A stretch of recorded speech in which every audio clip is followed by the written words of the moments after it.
one year, okay, I'm glad to hear I was running for office, and she was proud of me being in office. And I saw her at an alumni event. Oh, opening people in, And she says, "Oh, I'm glad to see you." And she takes out her checkbook. Well, that's what I'm doing right now. $4 or something. I wanted to wait till they. I know. See the little start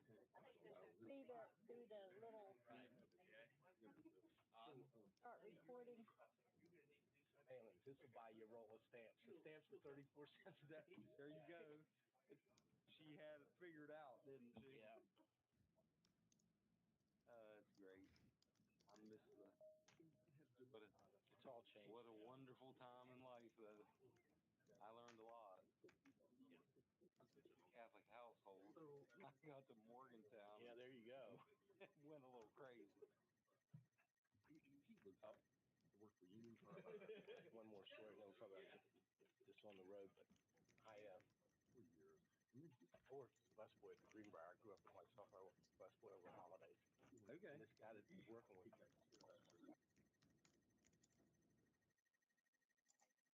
Started it. Randy. That's good advice. I've given a bunch of college students.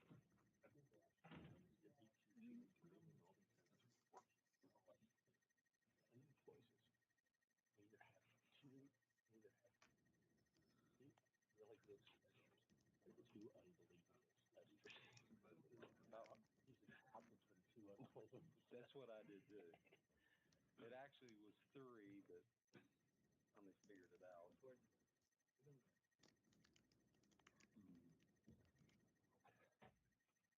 Okay, I'm going to call the meeting to order.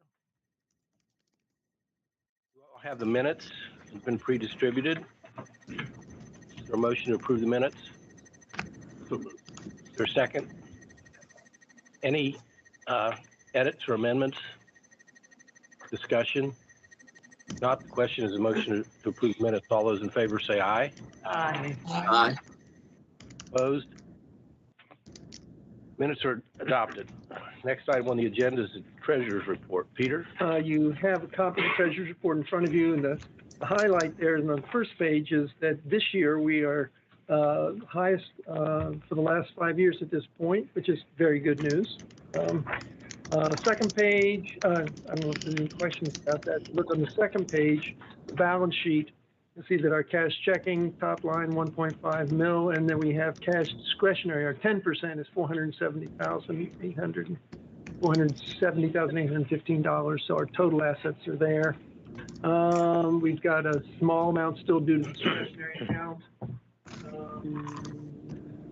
And any of these other items can be explained to you by Tammy if you want some specifics about the interfund transfers and retained earnings.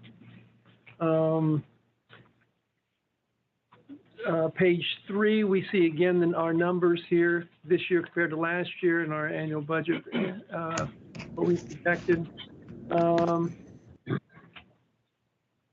Marilyn did mention a couple things which I thought were interesting during the meeting. First of all, that our numbers of sustainers is over 50%. Right, Marilyn? Didn't you say it's over 50%? I remember when we started, 40 plus was the kind of gold standard, and we're past that. But she also said we shouldn't sit on our laurels because there are stations that have 75%, I think she said, which is something to shoot for. Yeah. So that if you're involved in any kind of fundraiser or discussion with friends throughout the state, and that comes up, to tell them how proud we are of what we're doing, but really encourage that kind of pledging. Because the sustainer is easy for everybody, especially for us, because it means you have a constant income stream instead of, in bursts through the fundraising drives. Well, and one of the things here you can always say, this is the net amount of the donation. Can everybody hear you, Marilyn? I can't. It increases the net amount of your donation. We had people who gave $5 a month and would mail us a check. Yeah. And then we had to have a person open that mail and then post it. And when we do these polls 3 different times a month, yeah, it's the press of a button, more or less. Yeah. And it comes into our bank account. So that's the difference in a sustainer and someone who wants to mail a check. But West Virginians are pretty strict about who they allow to dip in their bank. Yeah.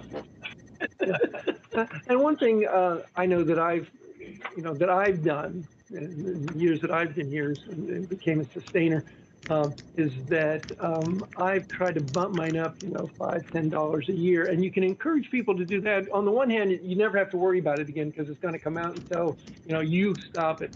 But you can always tell them, when you hear those fundraisers, you're not obligated to call in and pledge anymore. That's the kind of good thing about it. But on the other hand, you can call in and raise your sustaining fund if you like to hear your name announced, or at least the first name of it over the air. So just remind them that this is really beneficial to us, and it's beneficial to them too, because they don't have to, be reminded or be goosed about it. Okay. The expenses are listed on page 3. Obviously, contractual is our sort of mainline expense. Everything else is pretty much in line. I don't think there are probably, unless you have a particular question that you could direct to someone who knows the answer, which isn't me probably. Okay, good. That's good. Last one, our expenses. Now these I think are given quite specifically. If you have any particular ones you're interested in, we can talk about them. Marilyn, will you want to remind us what WVPB is? I'll let Tammy. Oh, Tammy. That's our insurance for Right. the board officers and directors. Right. Okay. Stands for the Board of Risk and Insurance Management. Oh, thank you. Are there questions for Peter? Are there questions for Tammy? That's more important. If not, I'll entertain a motion to approve the treasurer's report. So This is Shauna. I move that we approve the report. Is there a second? Second. Rita seconds. Are there amendments? Discussion? Not the question before the board is the approval of the treasurer's report. All those in favor say aye. Aye. Opposed? Declare the motion adopted. Okay, we're down to the chairperson's report. This is going to be very brief, or the executive committee update.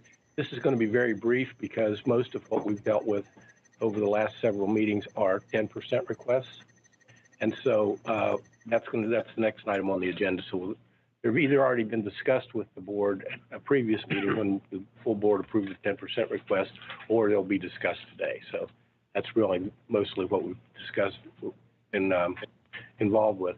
We've also been monitoring the hiring process and make sure that staffing is getting up to speed and making sure a number of these 10% requests have been to try to get people the training that they need and things, because we believe, I think I speak for the whole board, that it's not appropriate to give somebody a job and then not give them the tools to be able to do the job. So that's why we're concentrating on it. So with that, Marilyn, would you want to tell us about the marketing plan that we discussed in the executive committee? Yes, you should have gotten that in your board packet, but I will let Christy Morey, who created the marketing plan, tell you about it if you would like. She's our new marketing director. Would you come on up, Christy, and when our department directors come up, if you would just come up here right beside Brian, so everybody can hear clearly on the call as well. So go ahead, Meryl. Okay, well, Christy is new, as you all know, and she was immediately tasked with coming up with a marketing plan and kit so we could get out to the events. We've been so sequestered, and we wanted to get out to events, and Butch was really wise in telling her we want to do events in our communities of license. So when you look down that list that was included in your board packet, you'll see that there are events in up north, to the south, to the west, to the east. We're trying to get in there. And we'd like to have different events, except for maybe a few major ones, and circulated every other year. So we're getting back in those communities. We really want to be in those communities. But Christy has put together something. The idea was we're really going to be working with the Friends board members in your community. And we've ordered several tents. The thing is to have it in a rolling plastic container that you can easily handle. But even after we've gotten into it, we decided maybe we need a few more tents, just so we could have one over with you, Cecilia. We could have a tent with you and Liz, and, you know, a tent based in Morgantown, maybe a tent based in Wheeling, so you all won't have to be driving back and forth to get those. And they're inexpensive, and, but anyway, that's the thing. And then we also have giveaways at these events. And Christy has really come up with some nice things, and I'll let her talk about that. Let me jump in real quick. Because we're into this report, and my report is at the end, we do have a number of new employees here that weren't here the last time we met, and Christy Morey is our new marketing director. So please welcome her. She's hit the ground running, and all I had to do was say a couple things, and she took off. And when you get somebody like that, I think you know you've hired the right person for the job. So welcome, Christy. And Christy, if you would go through your report real quick. Sure. Thank you, Butch. Thank you, Marilyn. Extremely glad to be here. Feel very fortunate to be where I am today. And so thank you all for your support. That was easy to see through early discussions, like Butch mentioned, that, and with Marilyn, that not only do you have a supportive staff, but you have supportive volunteers and members of the community who are willing to step forward and support initiatives. So yeah, first things first, we decided, you know, you come out of a pandemic, and what's the first thing everyone wants to do is get back outside and get visible. And so that's one of the easiest and most efficient ways that we can start to rebuild brand and brand awareness in our community. So this marketing event spreadsheet, which I know is a bit of an eye chart, gives you 13 events that really take us from Charleston to Wheeling to Huntington to Morgantown, really trying to like focus on some of the most high profile events. And so then what Angela has done is also tried to spool, if you will, our Friends members and all of our board members to make sure that you're aware of what's going on in your community, and then give you the open invitation to join us. And that's not to single-handedly throw up a tent and man a table, but that's to just be able to have the opportunity to join us and be visible.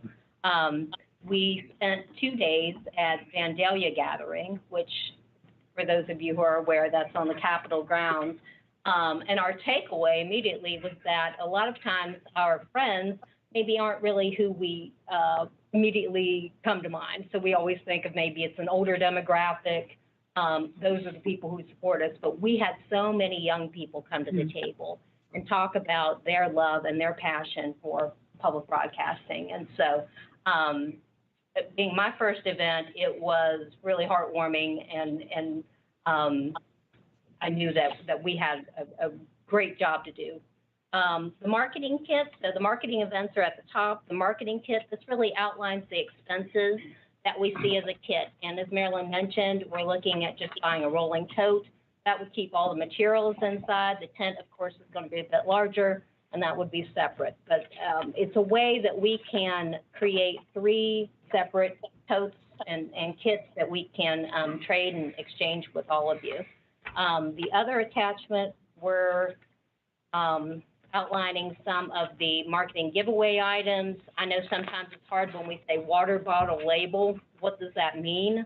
It actually means labeling a water bottle. So I tried to be as illustrative as I can.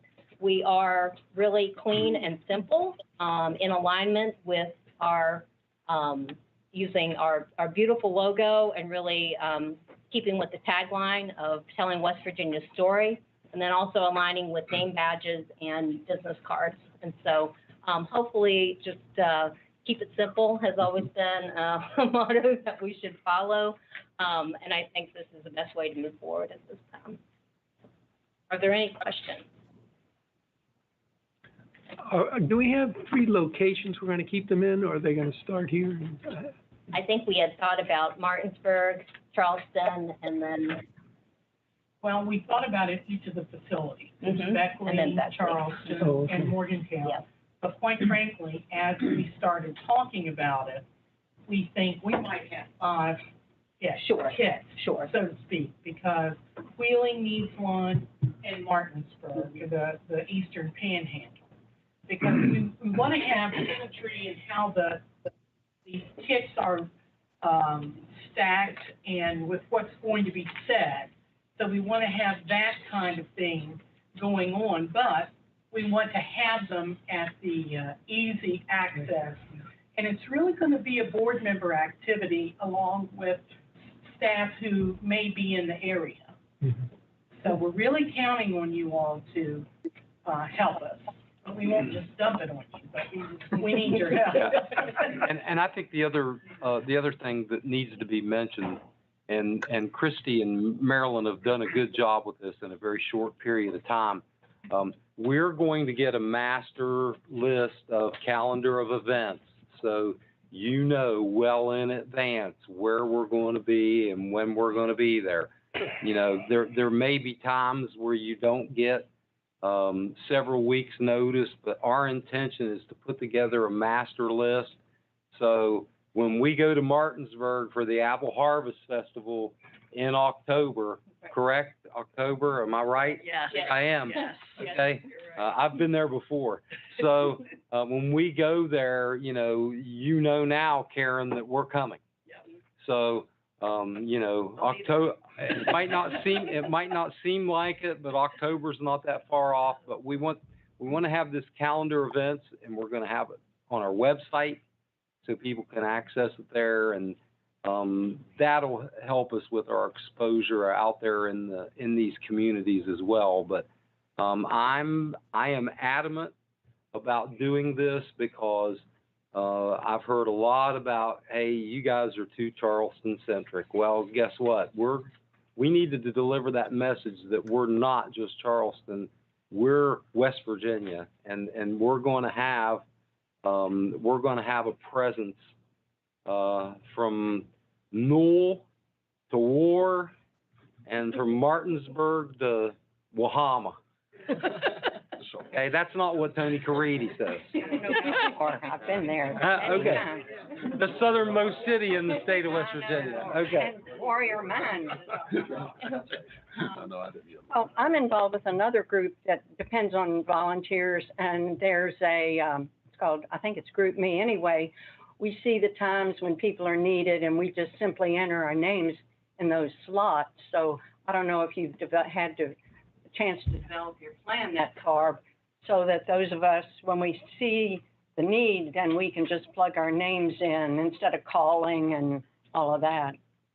Sure. I think there's a lot of different volunteer involvement platforms that I'll talk with Marilyn and Kathleen and see if there's something that we could work on. Good idea.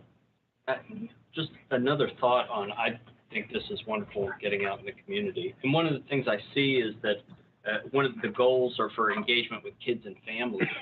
Has there been any thought about having some sort of tactile piece of attraction? And I'm thinking like an old non-working board of some sort that would attract kids, and inevitably their families will follow, and give an opportunity to both maybe teach the kids a little bit about how radio boards work, and also a chance to tell the parents, hey, we've got this great educational stuff. Oh, you already listened to it?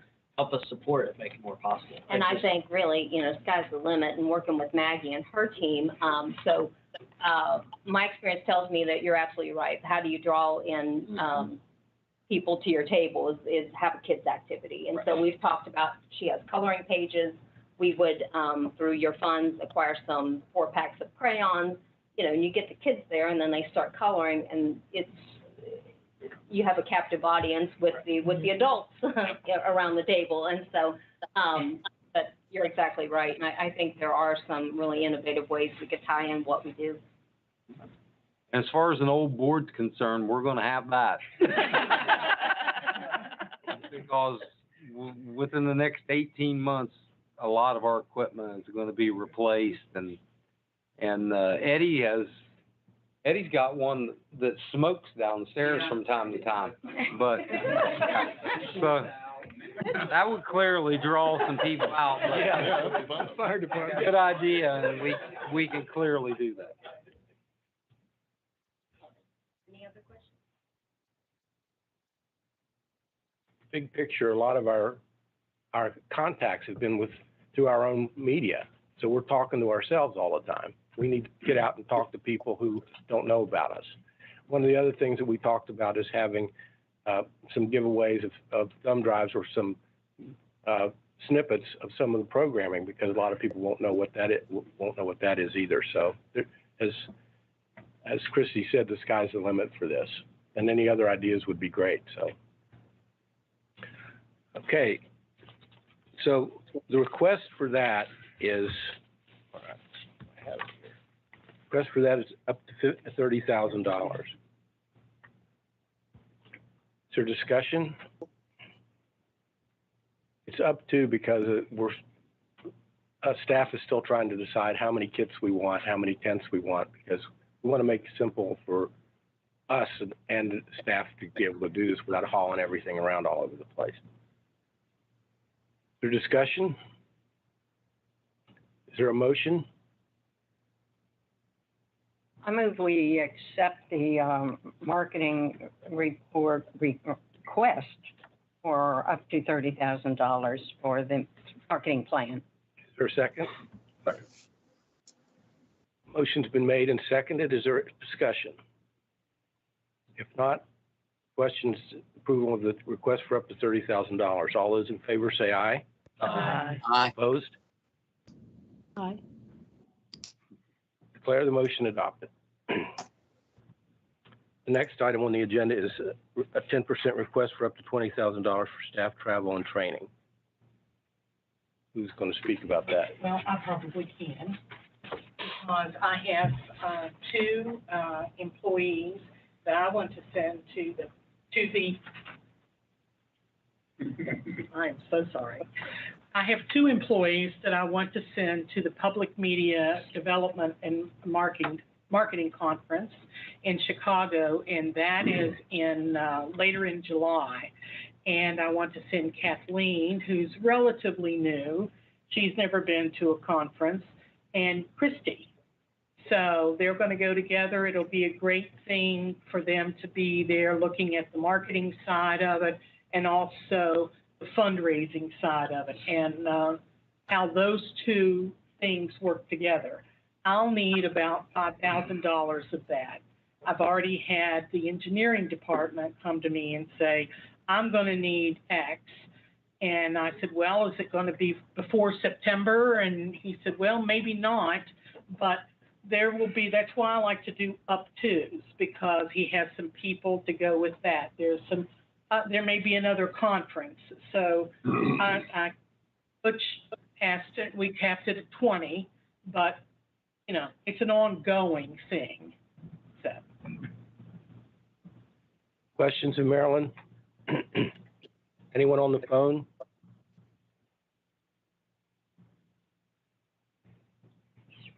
Can I have a motion to approve the staff travel and training request? I'll move. Max moves. Is there a second? And moved and seconded. Is there a discussion of the request? Yeah, who seconded it? Julie? Julie, thank you. For discussion? If not, the question before the board is the motion to approve the staff travel and training 10% request for up to $20,000. All those in favor say aye. Aye.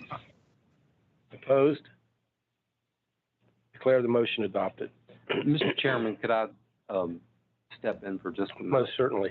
I would like to say to you all, during last week's meeting of the EBA and the foundation board, I made it a point to talk about the Friends' involvement in training and development for employees.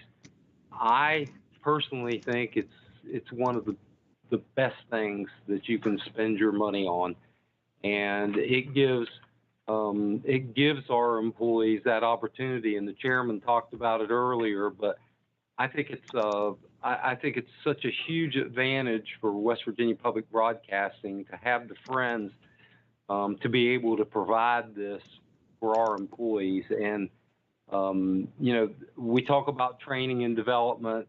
You know, we talk about awards that we win regionally and nationally, and thanks to the Friends, we're able to get our employees out to be able to do that. I just attended the general managers meeting for all of the PBS stations across the country in Washington, thanks to the Friends. And I called in the first day, and the first session, I don't mind telling you, I believe was well worth the money that got spent, just the first hour and a half, with information that National PBS had concerning where viewership is going and people's habits and what we need to be looking at. And you know, I can't begin to tell you enough how important it is that we're able to do this and able to get our employees out there so they're learning. And it's a big feather in our cap. I think that's what I said last week, Mr. Chairman. And I would just like to personally thank the Friends for making this possible. Thank you for that. Next item on the agenda is PBMA Silver sponsorship for up to $20,000. I think I can speak to this one. Thanks, everybody. And I want to echo what Butch said. I mean, it's a huge advantage for us to be able to come to you all with these requests. And with the world slowly opening back up, you know, these conferences are happening once again, and they're super important for us to not only raise our own profile, but it's about a lot of personal relationships as well. And I think one of the reasons that Mountain Stage has seen the increased carriage that we have over the last few years is because of some of the relationships we've developed at other conferences too, but also at PRPD. An update to the agenda there. PRPD is the Public Radio Program Directors. As it was formerly known, I think now they call it the Public Radio Content Conference. Yeah. All of that just to say, those are the people who decide whether to pick up our show or not.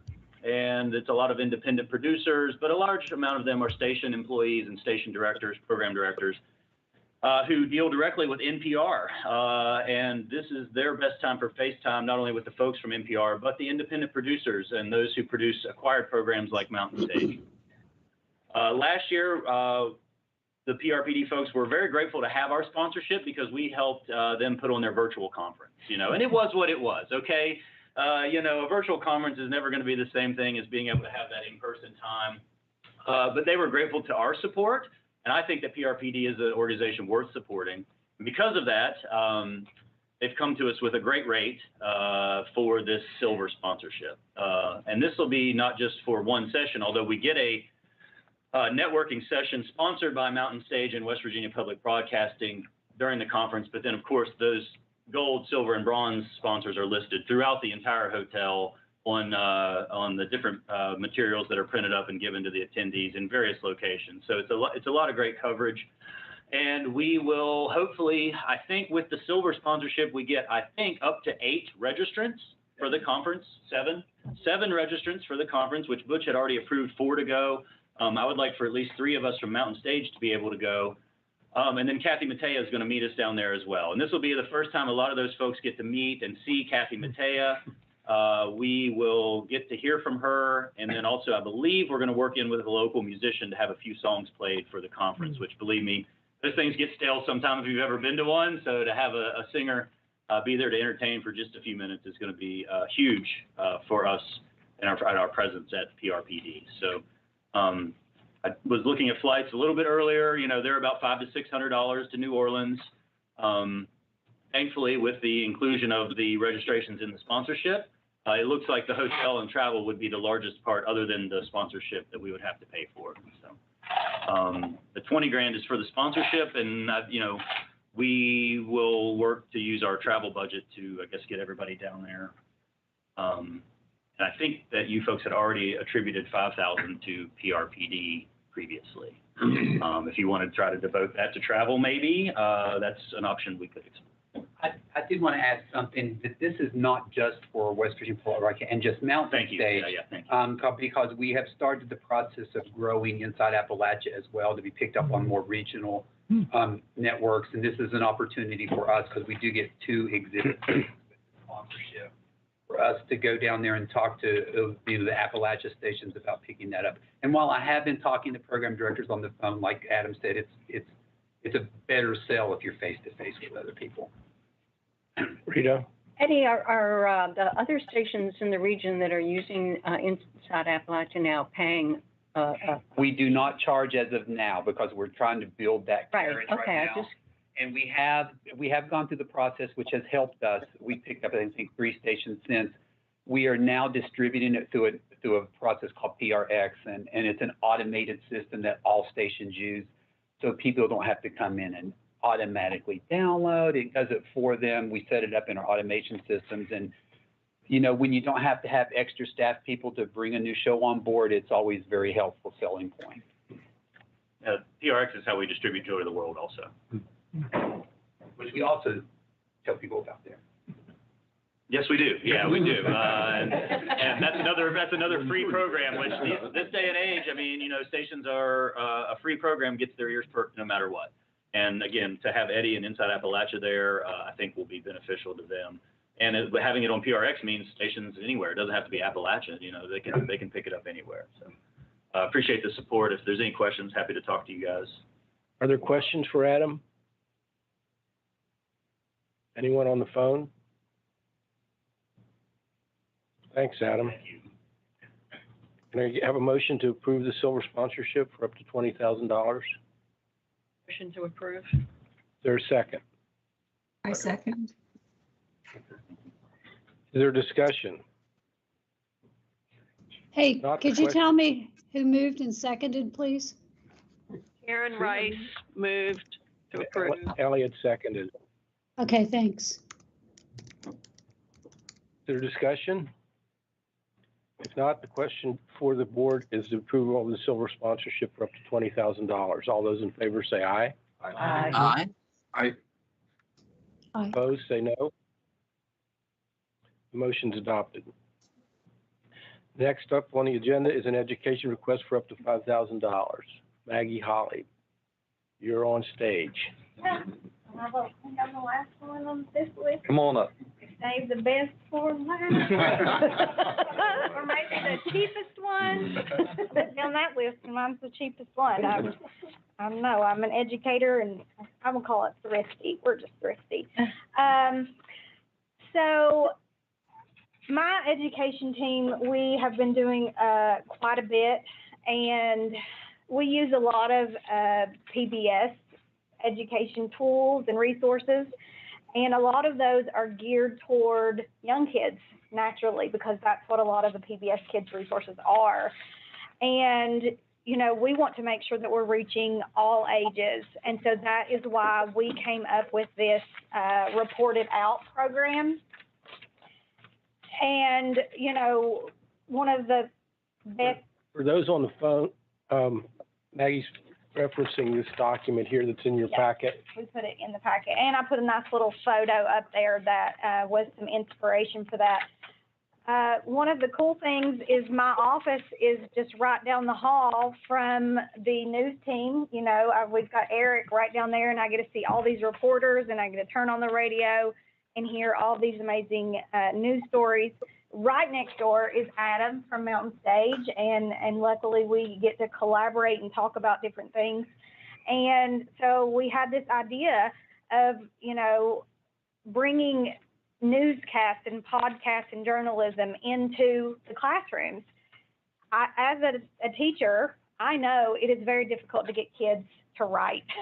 They don't want to write about anything. They don't want to read about anything. But if you can bring that very unique take on it, then they will want to. And podcasts right now are very popular.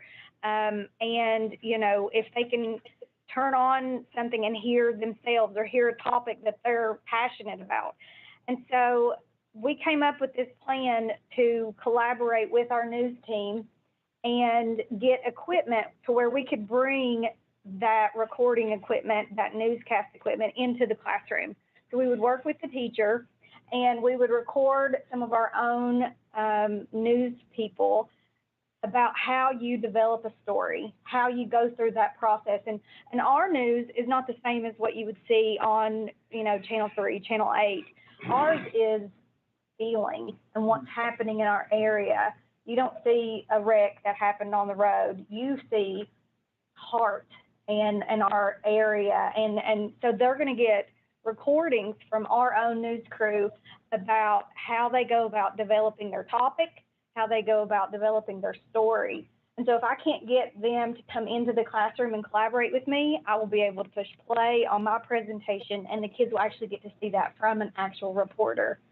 The equipment that you see, like the microphones that clip right to the desk, and we will have 5 of those, came from Adam.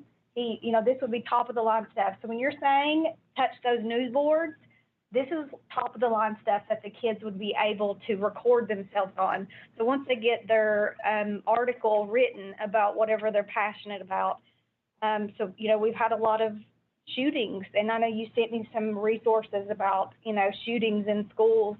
That's a topic that they would be very passionate about. What are some solutions? And so they could write an article about something like this, school safety and things like that. And they could, you know, work on it, brainstorm it out. We would have different stations in the classroom, and then they could go back, put the headphones on, and record themselves. They could publish that in a school podcast or a newspaper, or, you know, just like we do Pbs Newshour, it's kind of like a mini version of that. So it kind of takes their writing and their speaking, their listening, all of those standards that we would normally teach to a very new level. Further questions for Maggie? Not, thank you, Maggie. Thank you. I'll entertain a motion to approve the education request. So moved. Max moves. Is there a second? Second. Rita. Is there a discussion? If not, question before the board is the motion to approve the education request for up to $5,000. All those in favor say aye. Can I have one point of discussion on this? Sure. Okay. This is Lori Ruberg. I'm online. I think it's a wonderful idea. I think the kids will love it too, and it's a great opportunity for learning. I think a few years ago, West Virginia Public Broadcasting did a similar project with students creating news stories. So I just suggest that you look at how that went, and if there are any lessons to be learned, what was done in the past. When I heard them on the radio, I thought they were fantastic. I think this is a great idea, and it's great to get youth involved in reporting on things that matter to them. So thanks for bringing this forward. We still have Newshour. Yeah. I mean, those students, yes, this takes down a level because this is for 5th through 8th grade. So this starts them out at an earlier level. So Could you please come closer to the microphone? Sorry, can you hear me now? I'm like that cell phone commercial. We still have the Pbs Newshour, and we have those initiatives in the schools still today, and those were for older kids. And so this just takes it down a level for 5th through 8th grade. So it's essentially the Newshour classes. That initiative is very in-depth, and those go on for several 9 weeks. That goes along with their classes. This is a much shortened version, and it's for younger. It's for 5th. It's more for middle school. So then that would get them ready for when they get to high school, if they wanted to participate in the Pbs Newshour program, which is a much more in-depth program. If that makes sense. started earlier. It does get them started earlier, but those programs are still in existence. We have them in 4 different locations in the state. But you have to have there's a mentor person, and then there's someone at PBS that mentors those kids in those classrooms. So this is just a smaller version, and this one would travel with us. That's great. Thank you. If I can just throw in one thing, this is Eric Douglas. We actually over the last few years, we did a program up in Wheeling. I think Glennis Ford ran that one. Several years ago, Carol Lofton did a program up in Fayette County. Roxy was working with a group of high schoolers in Fayette County producing radio stories, not just the PBS Newshour. So we've done those, and we've certainly learned from those. But this is a slightly different focus and a little bit more portable. Is the difference between those two? Like the one in Fayette County was from Fayette Institute of Technology. So they had all the equipment and toys there themselves that they needed, and we were just able to come in and kind of mentor and consult. Versus this is something more directly in the classroom. We were in mid-vote, so we've. Sorry. That's okay. We've had the ayes. Is there anyone opposed? Declare the motion adopted. Okay, the next item on the agenda is what we've entitled remainder. And so I'm not exactly sure how to go about this, but let me explain to you, and then I'll call on Peter, because this is going to be basically the Finance Committee report too, about what we discussed at the last Finance Committee meeting. And but if you look on the second page of the balance sheet, and maybe we need to speak to Tammy too. Second page of the balance sheet, where we see cash discretionary 10%, as was Peter reported earlier, $470,000, $470,815.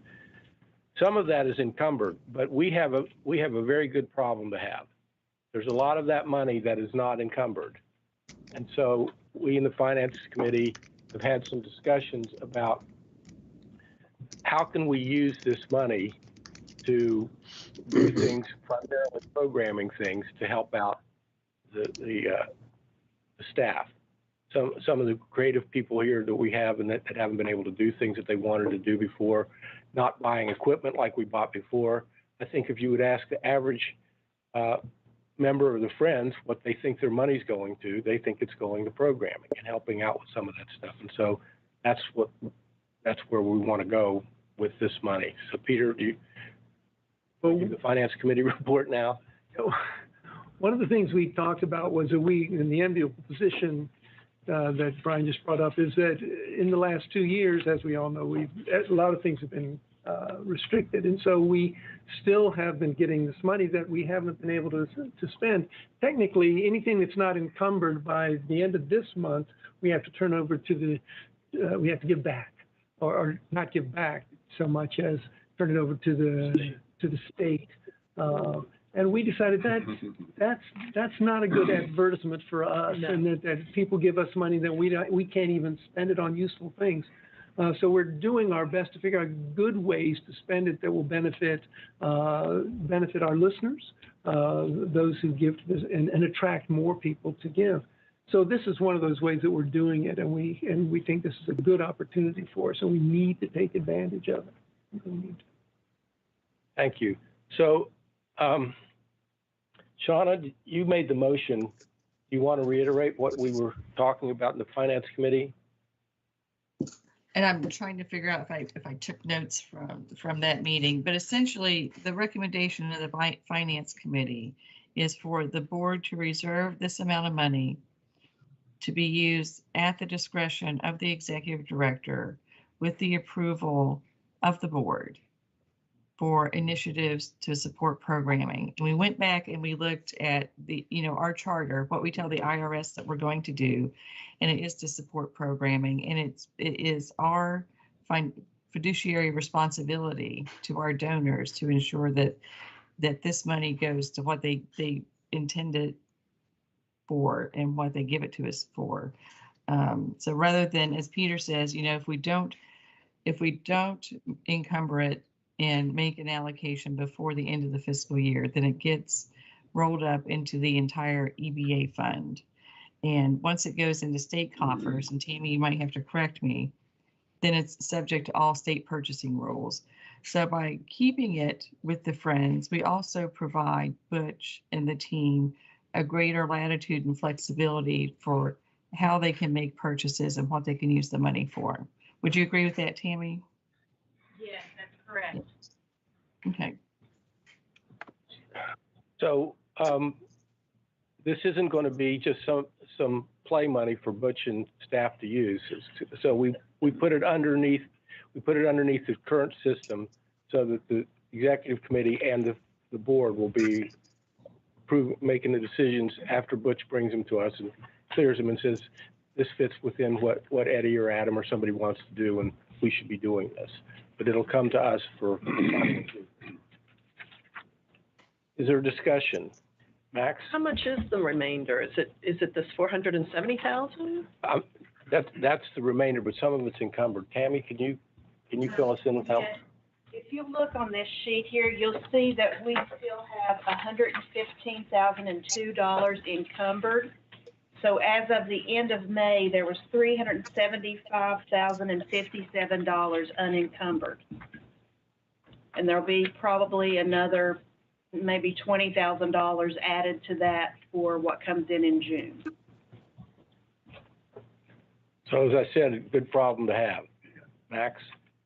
Mr. Chairman, my only question was going to be whether we needed to identify a sum certain or could simply entertain the idea of encumbering the remainder as it is the day before the deadline is to remove. I think it's a good point.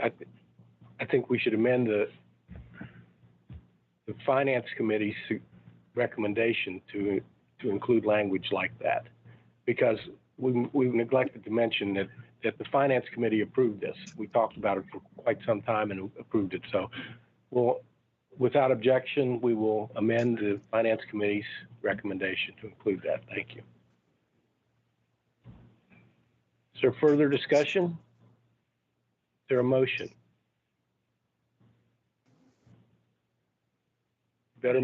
You better move, Max, since you I'll draft it. Is there a second? I second it, Nick. Is there discussion? Okay. If not, the motion by Max to encumber the remaining balance as of the end of the fiscal year. All those in favor say aye. Aye. Aye. Opposed? I declare the motion adopted. The cheering may now begin. Phew. All right, so that brings us to nominating committee reports. We've had the Finance Committee report. Nominating Committee. Rita? Thank you, Mr. Chairman. What I'll do is go over the results of the elections for new directors to the board and some of the nominating committee's actions, and then ask the board for approval of 2 at-large directors, which is required by the bylaws. So some directors declined to stand for re-election and others did not want to serve another term. So we have a really good mix of continuing continuity with our directors now and some outstanding new directors. Is Renee Margosi on the phone? I wasn't sure. Okay. All right. Anyway, I want to thank her for all her help. And if there weren't glitches, she was going to present a few, but I'll go over them all. In Huntington, there were 2 open seats. So the new directors are Brian Gallagher, our current chairman, and David Leaving. David has been a financial supporter for many years. He is currently president of the Huntington Development Council. Previously had various positions at the State Department of Commerce, where he was responsible for business recruitment and workforce development, and he's past president of the Tri-State Airport Authority. And in Morgantown, there were well, I forget how many people submitted their nominations, but the person with the most votes was Rebecca Arenda. She's a Texan by birth, but claims West Virginia is her adopted state, where she and her husband are raising 3 young children. And we've been looking for younger people. So for 10 years now, she's worked for WVU Medicine as an acute care physical therapist at Ruby Memorial. She's the past president of the Morgantown chapter of the National Organization for Women, and she's active in the local chapter of the NAACP. And she wrote that she would like to advance her support through service on the board. And Charleston, Eva Jones was the only candidate. We were really quite surprised about that because in Charleston, often you get a lot more nominees. Eva is a native of Louisiana who moved here in the late 80s with her family. She had a long-time banking career in management with both One and then BB&T. She's currently working part-time as the HR director of the YWCA of Charleston.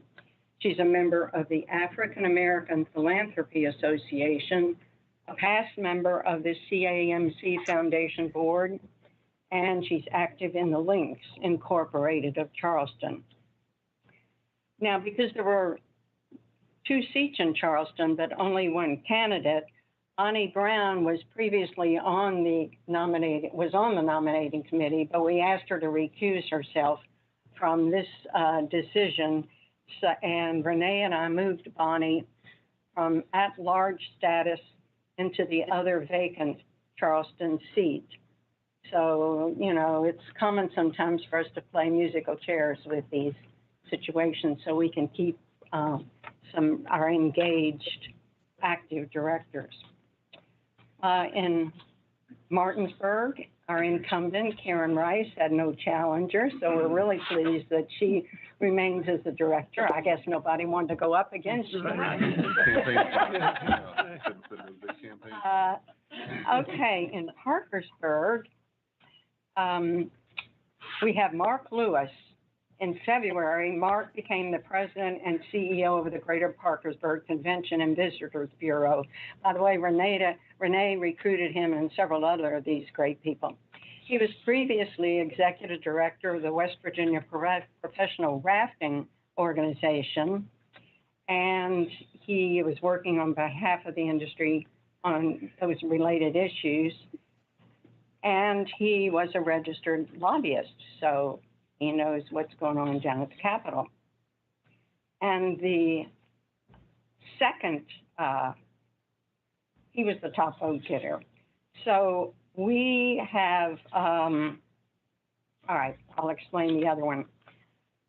Georgiana Atkinson is a retired English teacher and businesswoman. Her father, Nick Fantasia, owns several radio stations and was in the state legislature for years. And as a result, she says she developed a passion for news and politics, describing herself as a news junkie. So we are putting her in an unexpired term in Parkersburg because she had fewer votes than Mark, and I'll be presenting him later for your approval for an at-large position. In Beckley, we have Mark Sundstrom. He says he's been a regular viewer and listener since the early 1980s, and he's been a sustaining member for many years. He's worked in Southern West Virginia, Buchanan, Martinsburg as a clinical social worker and community mental health. And he's been active in several productions with the Historic Fayette Theater in Fayetteville. Also, we have from Beckley 2 other folks. Brian Lilly, he's been a listener for 25 years. He's currently the Senior Vice President and Chief Quality Officer at Thomas Health. He's trained as an emergency medicine RN and radiologic technologist. He served on advisory boards, including WVU College of Public Health and WV's West Virginia Tech's Business Management Program. We also have, for Beckley, Robert Moore. And he graduated from a Bachelor of Arts degree and Arts degree in Studio Arts. He has been exhibiting his artwork for many years. A few years ago, he co-founded Treehouse Arts Ensemble, an arts organization dedicated to producing fine and performing art in West Virginia. And he currently serves on the board of directors. And for several years, he was a resident studio artist at Tamarack. He's also a member of the Beckley Art Center. Now, in Wheeling, Christine, who goes by Chris, Villamagna. In March of this year, Chris started a new position as the Assistant Director of the Sandcrest Retreat and Conference Center, developing programs and workshops for the facility. She's worked for the Wheeling National Heritage Area Corporation and in connection to serving the Wheeling Artisan Center Gallery as curator. I think Renee described this conference center as maybe the Tamarack of the North. Now, Buchanan is currently not represented. However, the committee has just received several names that we'll be looking into to represent the region down the road. And does anybody have any questions thus far? Because what I'm going to do now is ask the board for approval for 2 at-large seats. And that would be, just for I'll give you, information. yes. Yeah, David Labbing, he pronounces his name Labbing just for. I'm sorry. The first person you talked about is David Labbing. That's the way he. Oh, did I mispronounce his name? Thank you. Thanks for the correction. Haven't met him yet, but thank you. Are there questions for Rita? If not, on behalf of the executive committee and the full board, I think outstanding job getting all those people involved. I knew you do a great job, and it's important to reinvigorate the organization. So thank you for all that effort that went into Yeah, that. I must say it is confusing. And then poor Angela, who's often the behind the scenes helper, right, fell down some steps over the Memorial Weekend, fell into an ice cooler and fractured a rib, and poor thing, she's been out all week. Okay, what I need to present to the board here is to ask you to accept moving Peter Staffel, our treasurer, to an at-large seat because he was replaced by Chris Villamagna. And we also would ask you to accept Robert Moore from Beckley to an at-large seat, which will be a longer term on the board than a shorter one filling a vacancy. So we thought since he was the top vote getter, he should be placed in the longer term position. So those are my 2, we need approval for those. You made mention of moving Bonnie to an at-large. Yes, the Peter Staffel. Bonnie. Pardon? Bonnie Brown. Fill a position. No, because She moved Bonnie from the at-large into the seat that was existing. Yes, the committee did that. It was required. Okay. And I was thinking that too, and then I had to be straightened out. Okay. Is there a motion to approve Peter for an at-large seat? So moved. This is Walt. So moved. Yeah. Walt moves. Is there a second? Second. Is there discussion? Is there discussion? Now's everybody's chance. Don't pass on it. Oh, Chris Villamagna is a very good friend of mine, and her husband, you may know, he's an artist, Bob Villamagna, who's been very active in West Virginia scene for years. She's a terrific person for the board, and so I think she'll hit the ground running. She knows people, as does he, all around. So she's great. I didn't mind losing to her last year, honest, But thank you for the at-large. All those in favor, say aye. Aye. Opposed? Great. We'll enjoy having both of you on the board, Peter. Welcome back. Is there a motion to approve, what was this second person? Robert Moore. A motion to approve Robert Moore for an at-large seat? So moved. Second. Been moved and seconded. Is there a discussion on Robert Moore's nomination? If not, the question before the board is the motion to approve Robert Moore as an at-large board member. All those in favor say aye. Aye. Opposed? Declare the motion adopted. Could you tell me who moved and who seconded, please? Karen moved and Elliot seconded. Thank you. You're welcome.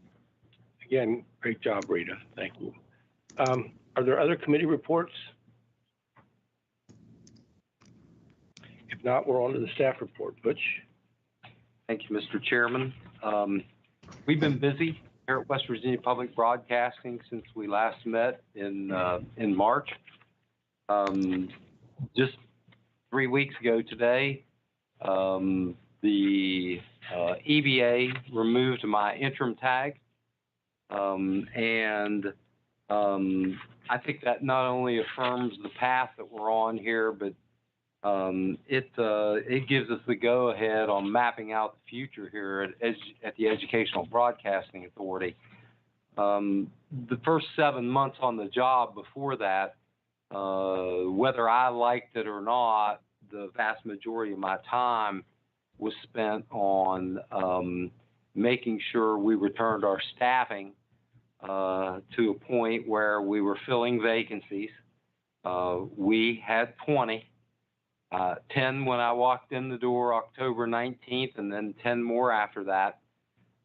We actually, at this juncture, it's been 22, and we have two positions that we still have to fill, but all of the department director positions have been filled now. So we've got our team in place, and now that I've been named as the full-time executive director, I can start to work on planning. I didn't want to do any part of that while I was the interim.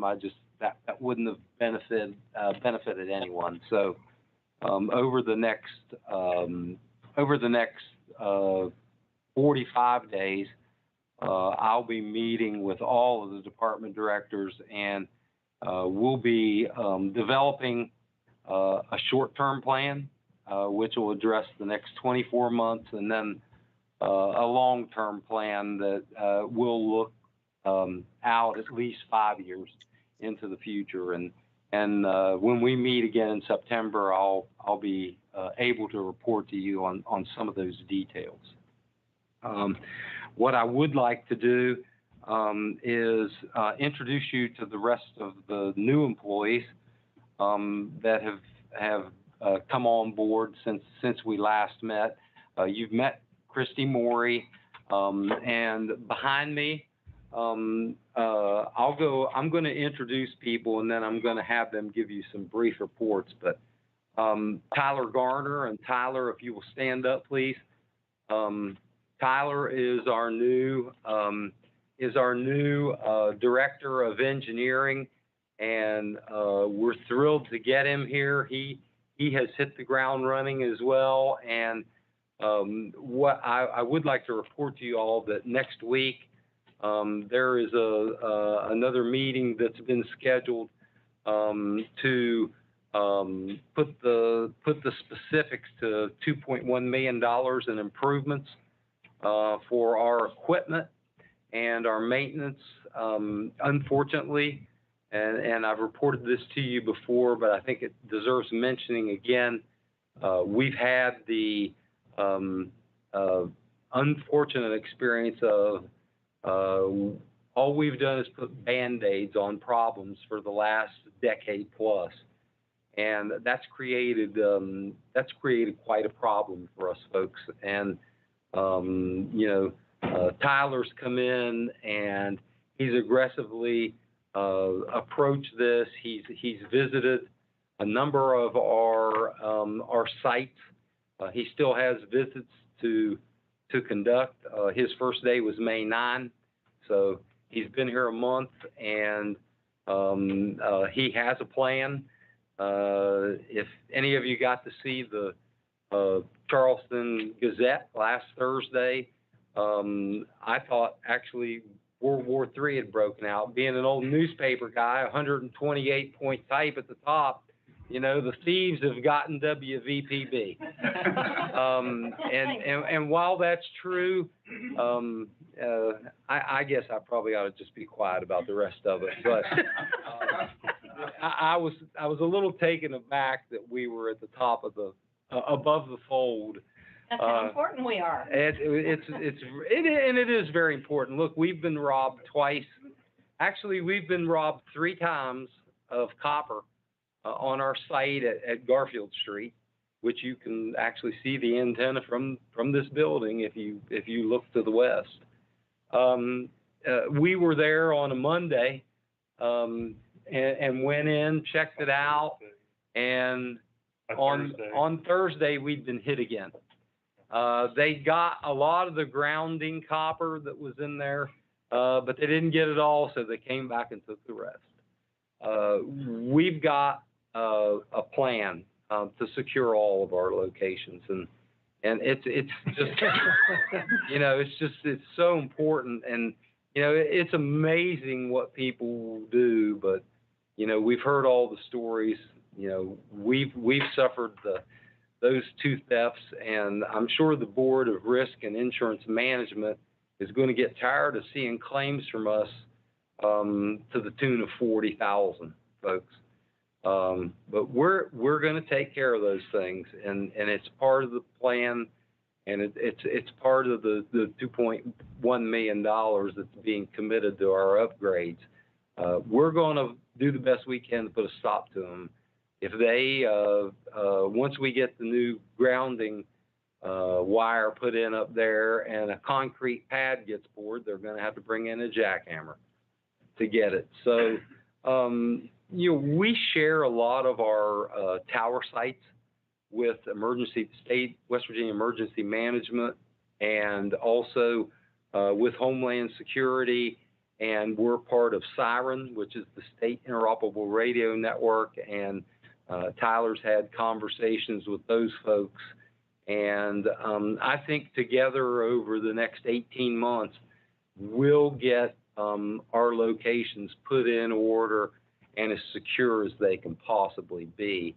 We've done a very poor job of that. I walked in up at Garfield Street, and I haven't been to the other sites. It's clearly on my radar. Yeah, I need to make the time to get out and do that. But what I saw up there is just it's pretty sad, and we actually didn't know anything about it until WSAZ contacted us and said, "Hey, you guys might want to check your site." It didn't affect the operation of it, but if we would take a lightning strike, that's a very serious problem for us. We're going to be off the air. So, Tyler, if you could just introduce yourself real quick, and I think I've given a good part of the update. So I'm good to go now. I've spoken for you, but go ahead, please. Well, it's an honor to be here. I'm glad you guys have offered the opportunity. Can you all see me? Yeah, there? see you now. But it is an honor to be here and meet you all. Engineering and IT has an absolutely wonderful team of people.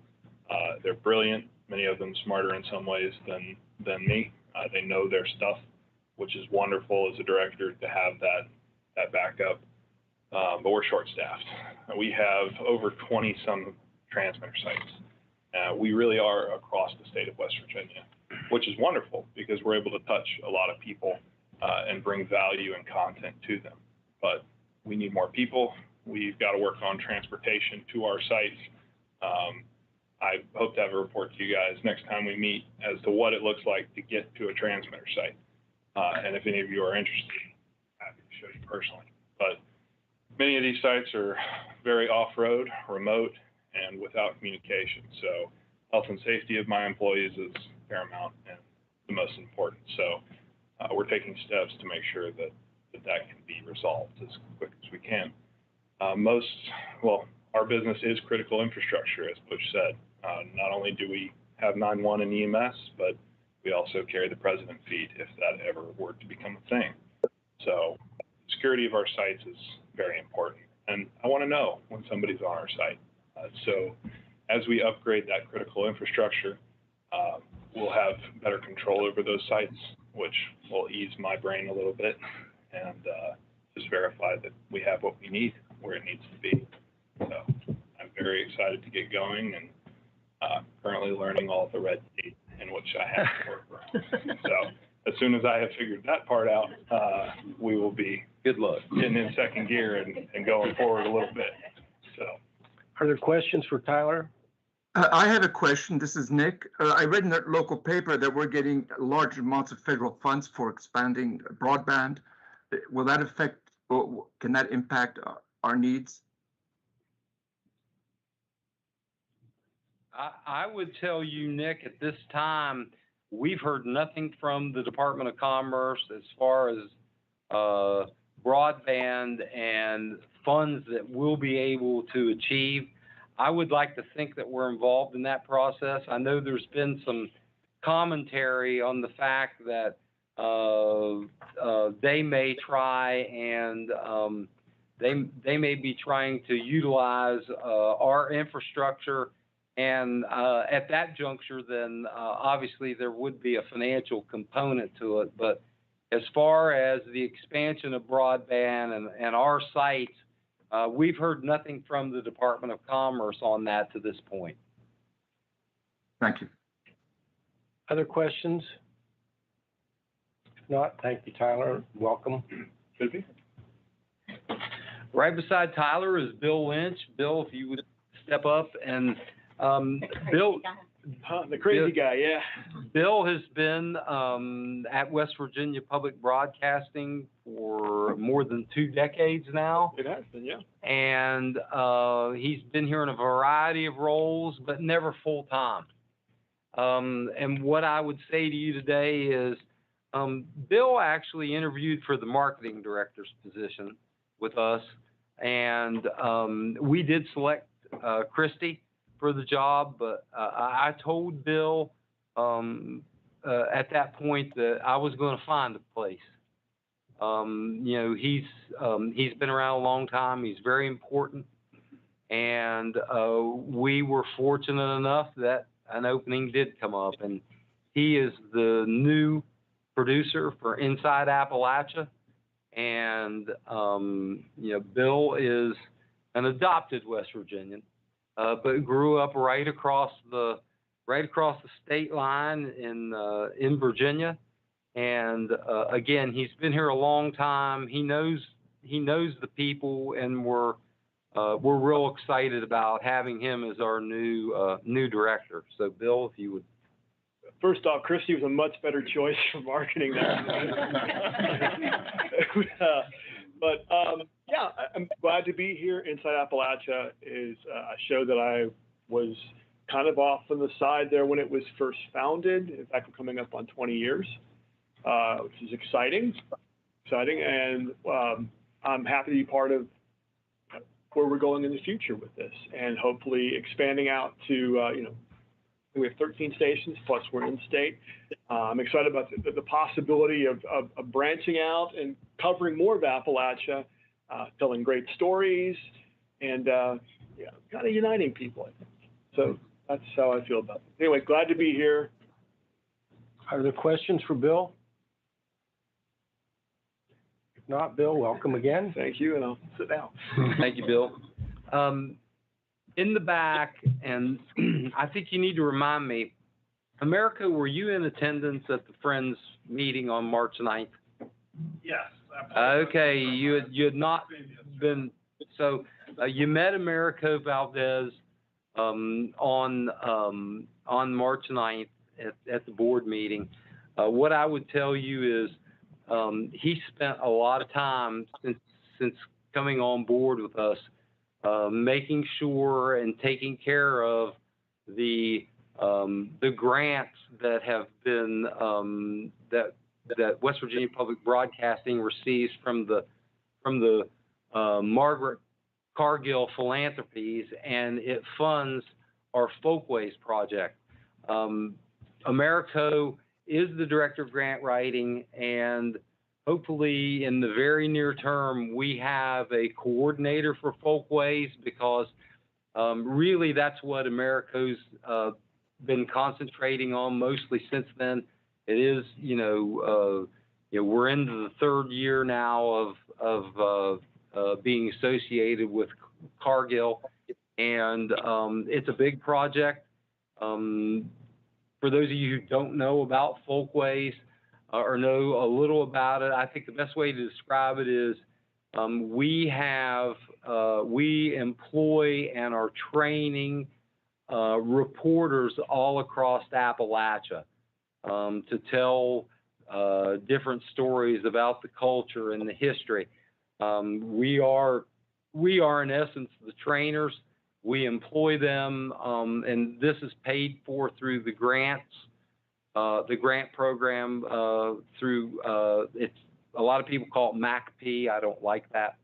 It is the Margaret Cargill Philanthropies. They're one of the biggest foundations in the country, and he's been spending a lot of time on that, but very soon we'll have a coordinator hired, and he can not only concentrate on Cargill, but on our other grants. So, Americo, if you'd like to just say a few words.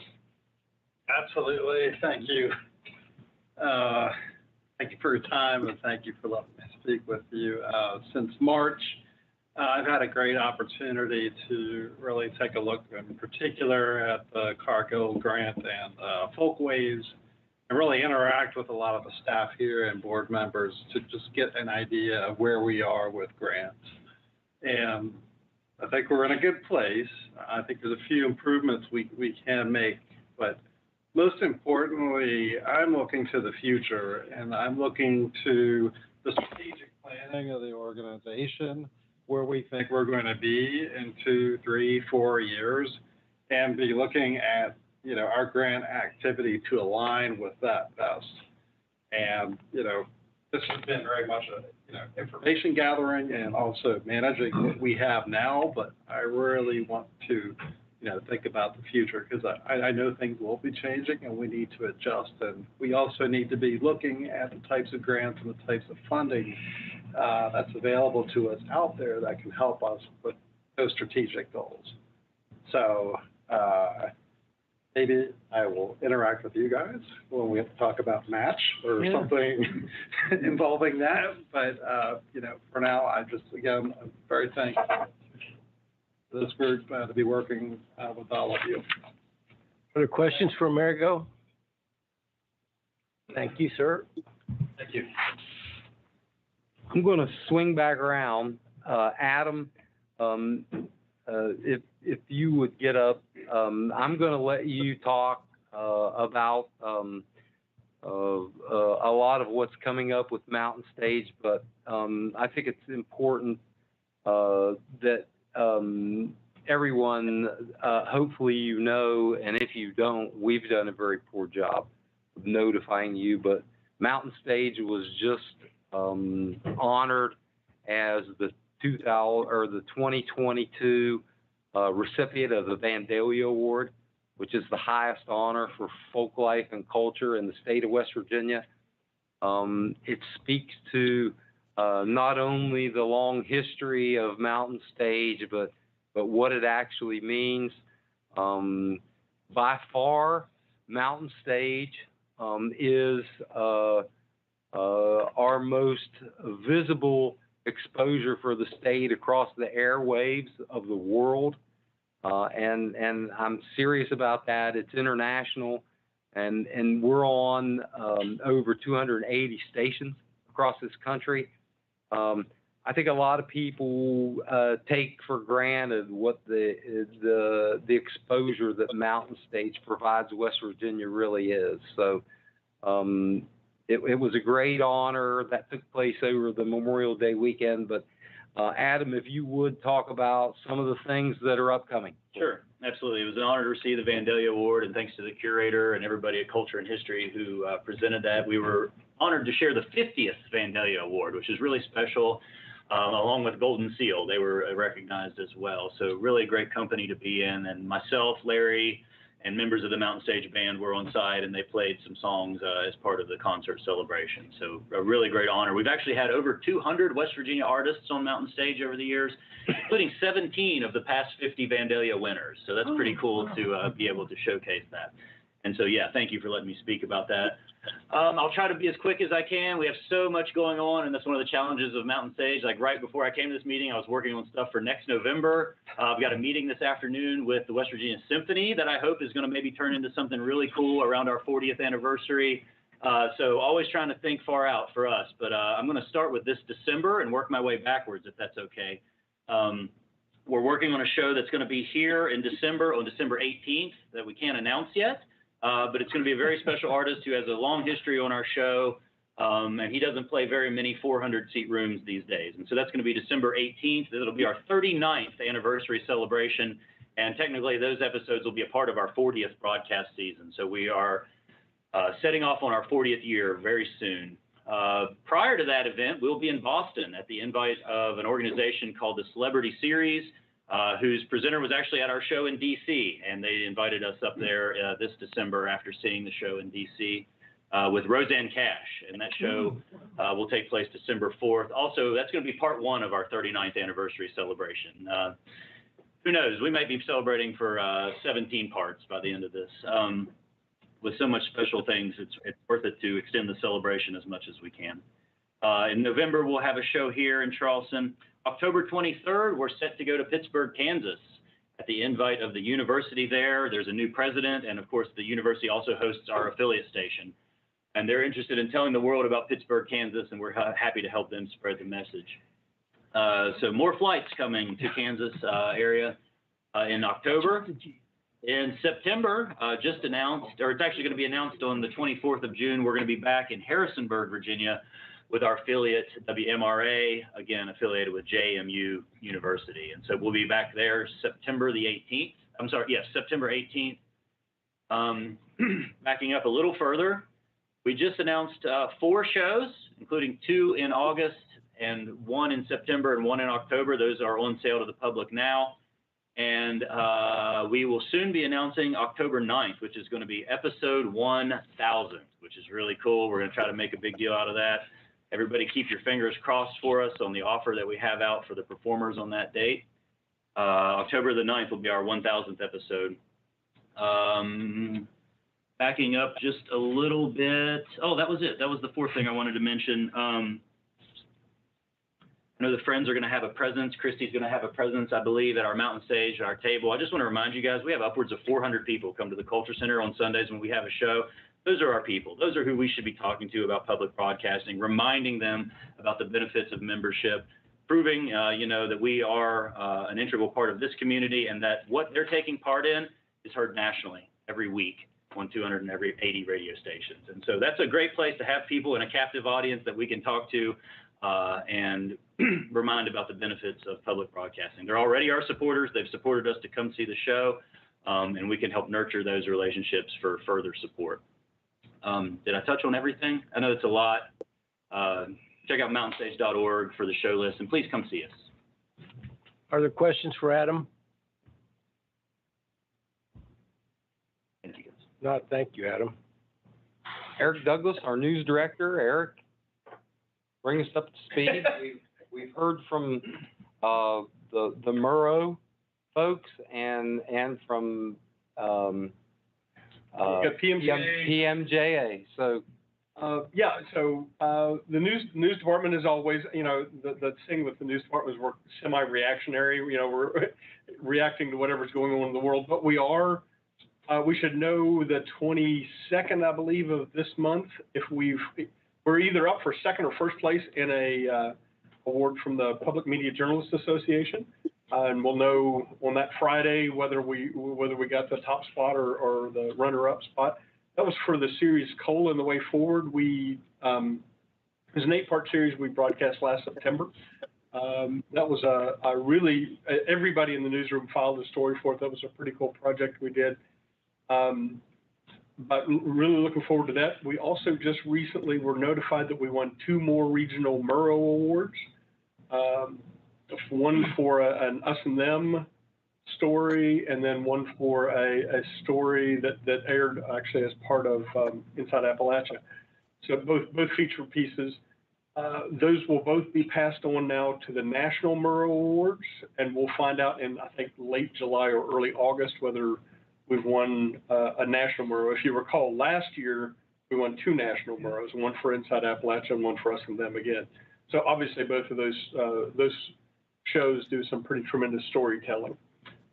We are looking to, we just actually, I'm still sad about it, but we lost one of our key reporters a few weeks ago, but she actually moved on to the show 1A from NPR, from WAMU. So I'm very proud for her, and I think it's a feather in our cap that, hey, they poached one of our reporters. But anyway, June Leffler. She was the Appalachia Health News reporter. So we fortunately just got that position back up on the website yesterday, and looking to hire that one relatively soon. Heard a couple nibbles of potential hires, so I'm looking forward to working for that. Cecilia, I see you up there real fast. I wanted to tell you, now that we've got Bill in place, with the 20th anniversary of Inside Appalachia, we've had some kind of chin-scratching discussions about getting you and Beth and Giles together for the 20th anniversary episode for Inside Appalachia. That would be so cool. Actually, one of the ideas was to have you interview Beth and Giles, but well, they are the creators. We confirmed with Dick Faust up at the archives that the first show was August 3rd of 2002. So we may be tapping you for some work for too much longer. Okay. Sure, that'd be great fun. That's all I have. Anybody questions? Cecilia, do we need a 10% request to pay you to do that? Yeah, better. I'm not allowed to vote on it though, right? Are there questions for Eric? Not, thank you, Eric.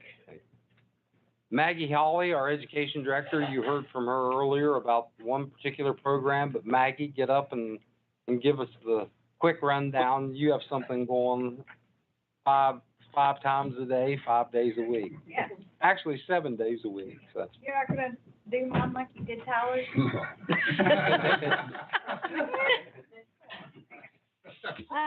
Since the last meeting, I could write pages and pages and pages of stuff that the education team has been doing. My team is amazing. I have Autumn Meadows. She's upstairs. I'm sure she's watching this recording. And then Margaret Miller is half-time, but she works like she's full-time. She's awesome. We wrapped up our annual writers contest, and we had a great turnout. We had our award celebration over at the Culture Center. We had almost 80-some people there. People were like, can we bring grandparents? And we were like, we had enough space. The curator did a great job setting us up there, and it was beautifully decorated. The kids had a blast.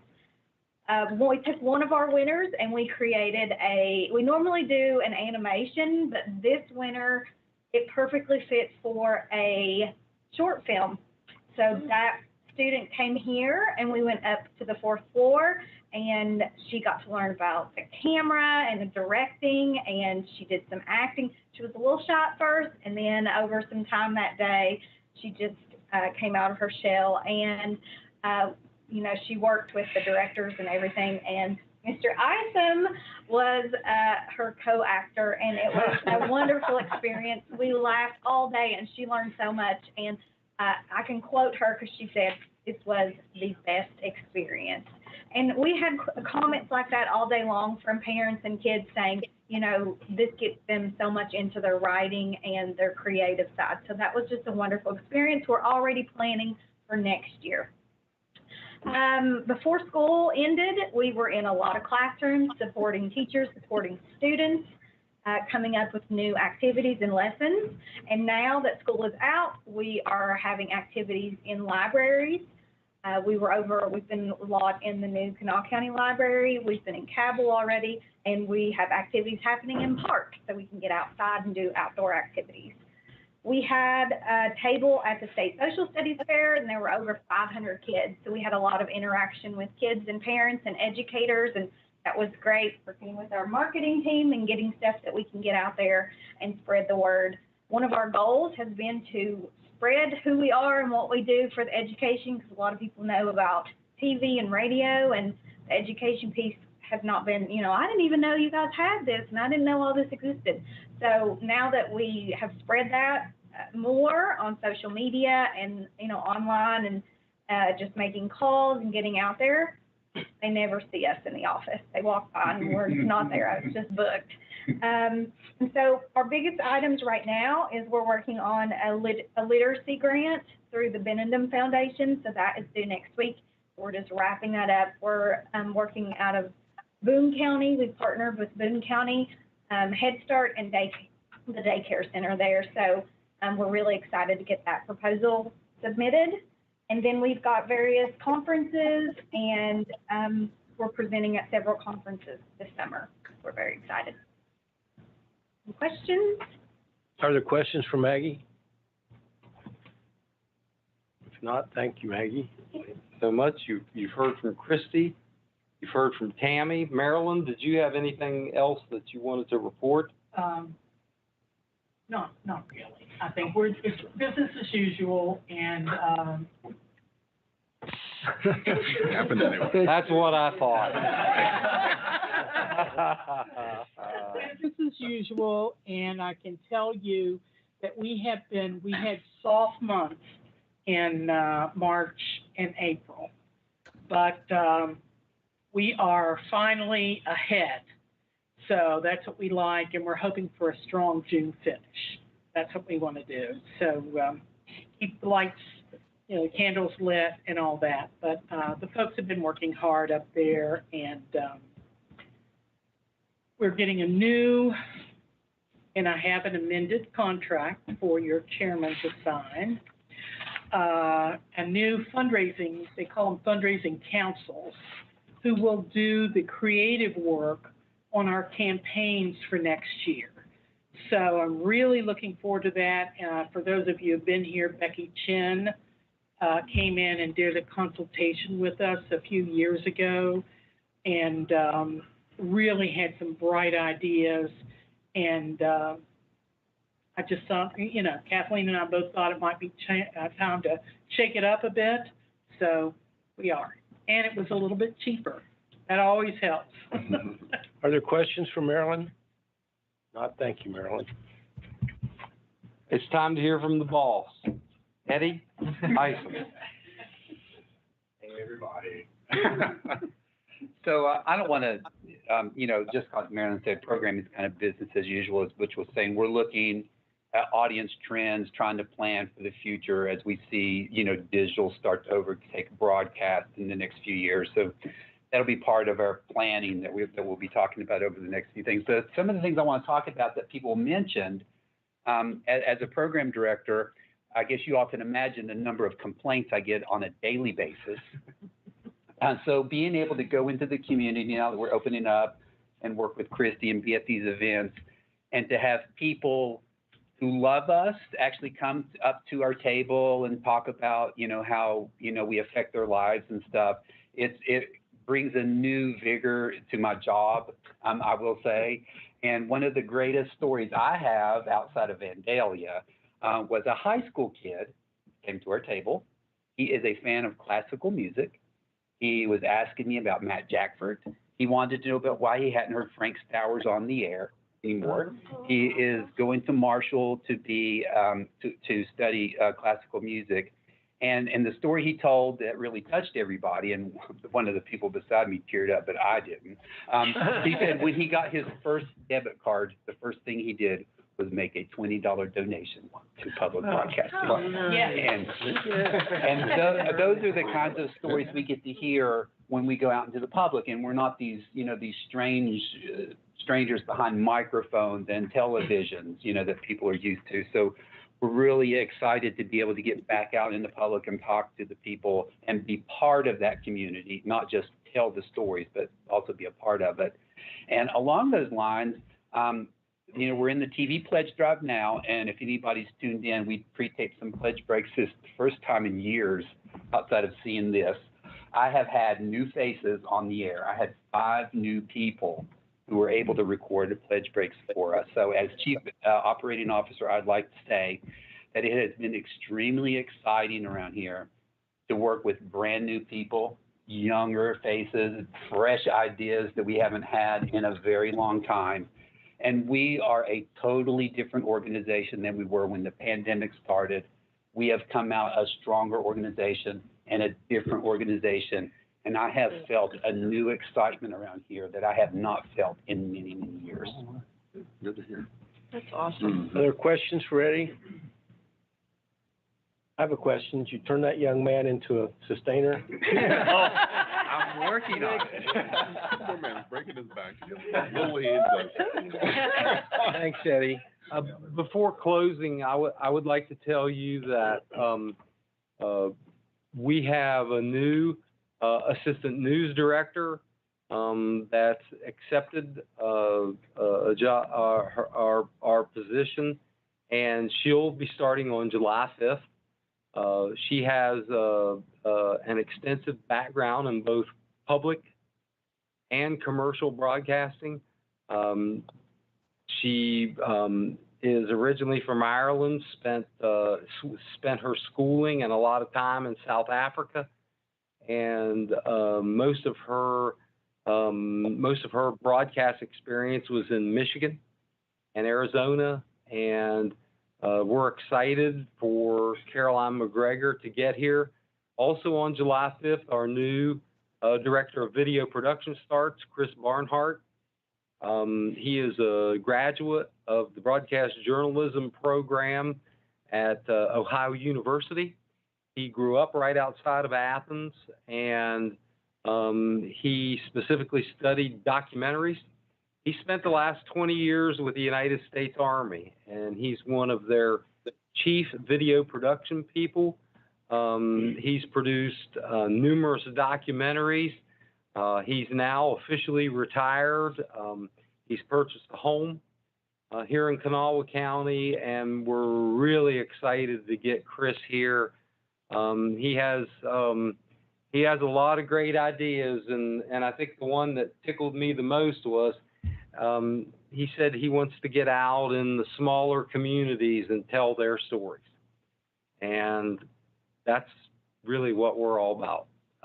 So we're excited to have Chris Barnhart in the fold, and at that point we'll really be in a very good position staffing wise and moving forward. So my last board meeting for the remainder of this term, and I want to thank everybody on the board, on the executive committee, and particularly the staff that does such a wonderful job. I've been a lifetime devotee of West Virginia public broadcasting. My parents raised me right, at least in that respect. And it has been truly a pleasure to have been with all of you fine folks and to maybe have made a small bit of difference. Because of some additional constraints on my time and some other projects I have going on, I won't be sitting here, but I'm very excited for those who are filling in my stead. I know they will do a wonderful, if not, well, certainly better job than I've done. I'm very excited to see the direction of this West Virginia public broadcasting as a young West Virginian, a devoted West Virginian. This is wonderful, and I feel the energy that Eddie and that Butch and that everyone has been talking about and reflecting here. So thank you all very much. Thank you, Max. You'll be missed. We appreciate your service. My door is always open. Thanks so much. We have at-large positions available. They don't come along with a 10% request, though. Are there other business to be brought? Yeah. Marilyn? I have a board resolution that you need to make for us to participate in the neighborhood investment program. So the resolution, do you want me to read it? Please. Be it resolved that the Friends of West Virginia Public Broadcasting hereby authorizes Marilyn DeVita, Director of Development, to apply for neighborhood investment program tax credits for educational outreach on behalf of the Friends of West Virginia Public Broadcasting. Be it also resolved that the Friends of West Virginia Public Broadcasting hereby authorizes Marilyn DeVita, Director of Development, to act on its behalf to enter into an agreement with the West Virginia Development Office to receive and administer tax credits pursuant to the provisions of the Neighborhood Investment Program. Thank you. Are there questions for Marilyn? If not, I'll recognize Max to make the last motion at his last meeting before he leaves. Mr. Chairman, it's my pleasure to move for the acceptance and execution of the resolution that Marilyn just read. Is there a second? It's been moved and seconded by Julie. All those in favor say aye. Aye. Aye. Opposed? Thank you, Marilyn. Thank you, Max. Any other matter? Yeah, Sorry. Mr. Chairman, this is also my last meeting after 8 years and serving in every office. But I have some competing professional and personal obligations that sort of are cutting into my time. But I have to tell you, I am so excited. I've not heard Eddie Isom this excited in probably about 6 years. And congratulations to Butch for getting staffing up, getting all those positions filled and filled with people who are just really well qualified and very excited. And from everything I've heard today, just really invested in public broadcasting. I'm a Sesame Street kid. I've grown up with public broadcasting. My kids have grown up with public broadcasting. Every Saturday, I was very sick with my first pregnancy with my daughter, and she ended up playing violin because we listened to classical music every Saturday. So I am just incredibly grateful for my time here and to have the opportunity to work with you fine people. I will continue to be a sustainer and God willing, maybe back on the team one day. Thank you for your service for sure. And as your vice chair, I appreciate your mentorship prior to me taking this job. And we certainly have been through some challenging times. So thank you so much for your service. You will be very missed. Other matters? I will say I was excited something about Eddie. He showed us a picture of him with a mustache earlier. I was really excited that he had shaved it.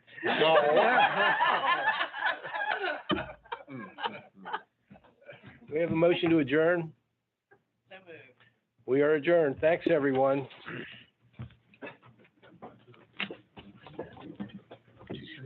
Bill.